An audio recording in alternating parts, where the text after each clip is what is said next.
Hello everybody, welcome back to my channel. My name is Jer and I'm so happy that you clicked on this video because I feel like it's been so long since I did a 10,000 steps a day video, and today I'm doing the winter edition. Okay, so it's not officially winter yet, but it's cold enough to be winter. Okay, today is Monday, December 15th, and this morning it was 23 degrees outside.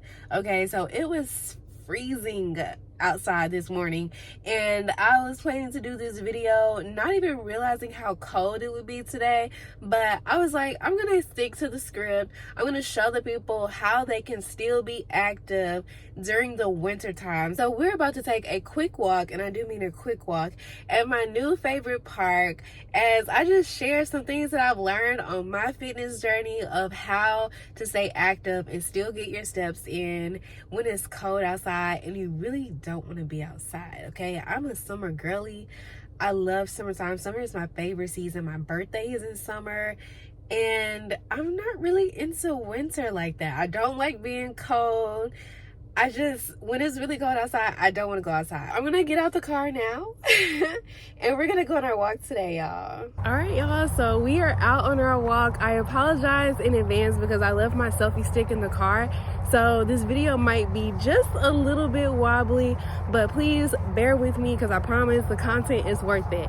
So step number one is to make sure that you set realistic expectations. If you set a goal that's not really realistic and then you don't reach that goal, you may end up getting discouraged and then quitting altogether. So we definitely don't want that to happen. Think about your daily schedule, your routines, the things that you're involved in. What do you realistically have the capacity for? So if you're a really busy person and maybe you don't reach 10,000 steps, but maybe you decide that you're going to go on a 30-minute walk every day, or you're going to go on a 45-minute walk every day, that's a great first step. Let's say that on a regular basis, you usually get, let's say, 3,000 steps on a regular day. Maybe your first goal is to do 6,000 steps or 7,000 steps. So you're starting lower, you're being realistic with your expectations because you don't want to overwhelm yourself. Step number two is to find the thing that you really enjoy. So what do you like to do? Like, how do you like to be active? How do you like to get your steps in?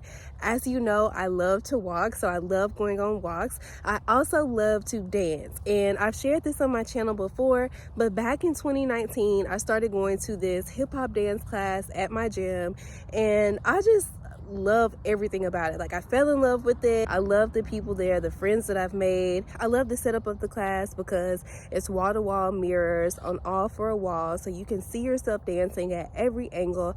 I feel like it really boosted my self-confidence, and I just really enjoy it, and I love the playlist. So I love a good millennial playlist, right? So at 1 minute, we might be dancing to Megan Thee Stallion or Glorilla, and then the next song might be Crime Mob or something from 2012. I really, really love the class to the point where I went and got certified to be a dance fitness instructor.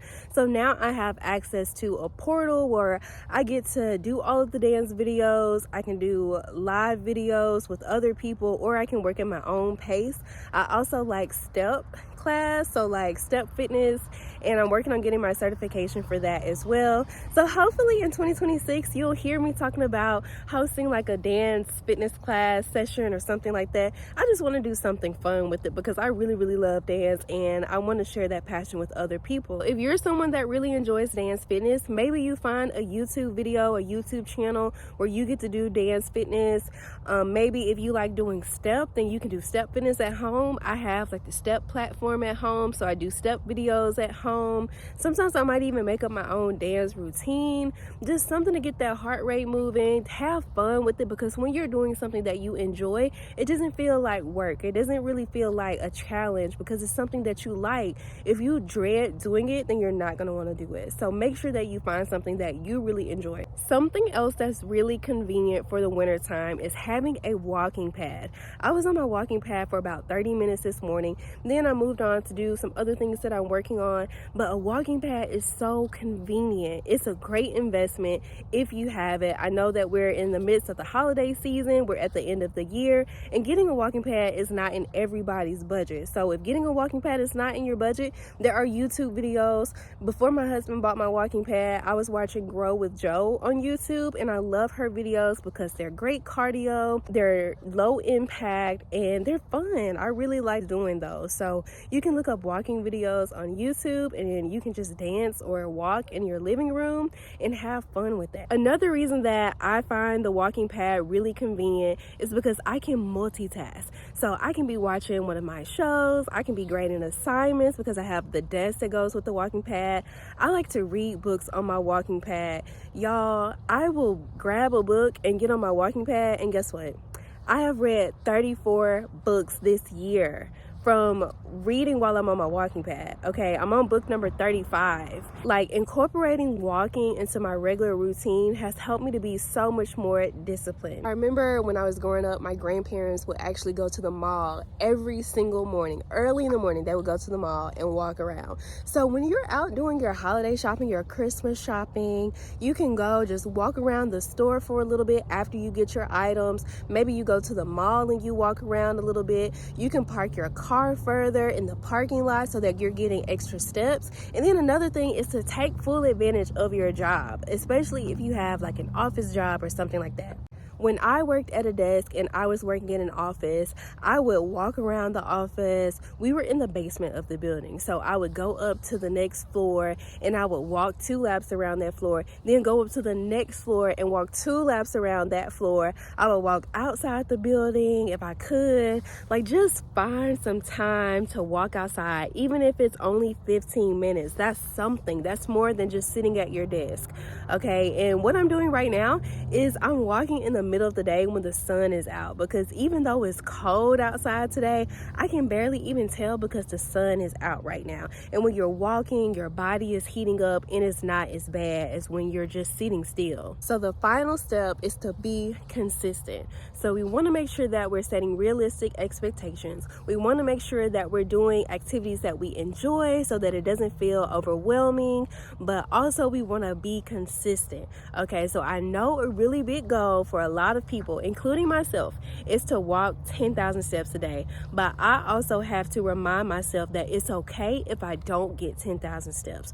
So, for example, there have been months where I've walked 10,000 steps every single day that month. There have also been times where I'm going on a road trip and I'm in the car for most of the day, so I'm not able to get 10,000 steps a day. Like, yes, I can get up early and I can walk for 30 minutes before we get in the car, but sometimes things happen. Sometimes your body needs rest. It's okay if you're not able to get 10,000 steps every single day, but the key is to be consistent. So one day you might get 4,000 steps, and maybe that's your rest day. And then the next day you start back again and you get 8,000, and then the next day you get 10,000. And just make sure that you're being consistent, that you're moving your body. Okay, that's the most important thing, is that you're moving your body, that you're enjoying what you're doing, you're having fun, and that you're setting realistic expectations for yourself so that you're not getting discouraged. When you're being active and when you're making those small steps, it naturally becomes part of your lifestyle, and it becomes something that you desire to do. It becomes something that you can just incorporate into your day. You don't have to get 10,000 steps in one sitting. You can incorporate that throughout your day by just being consistent and taking those small steps. So maybe it's the end of the day and you haven't gone on a walk, and you say, you know what, I'm gonna get on my walking pad for 20 minutes, or I'm gonna turn on a walking video on YouTube for about 20 or 30 minutes before I start winding down. Our bodies need rest. Sometimes things come up, life happens, and we get out of our regular routines, but start back tomorrow. You don't have to wait until Monday. You don't have to wait until January 1st. Literally the same day that you're watching this, you can start over again. So again, be realistic about your goals, Find something that you enjoy and make sure that you're being consistent. That's all I have for today's video. I hope that you have enjoyed this video. Please comment below your favorite way to get your steps in. What do you like to do to be active? And we can share ideas in the comments. So I can't wait to see what you have to say. I also linked my walking pad in the description of this video, so be sure to check that out if you're on the market to buy a walking pad. But I hope that you have an amazing day, whatever day it is that you're watching this, and I can't wait to see you next time. Bye.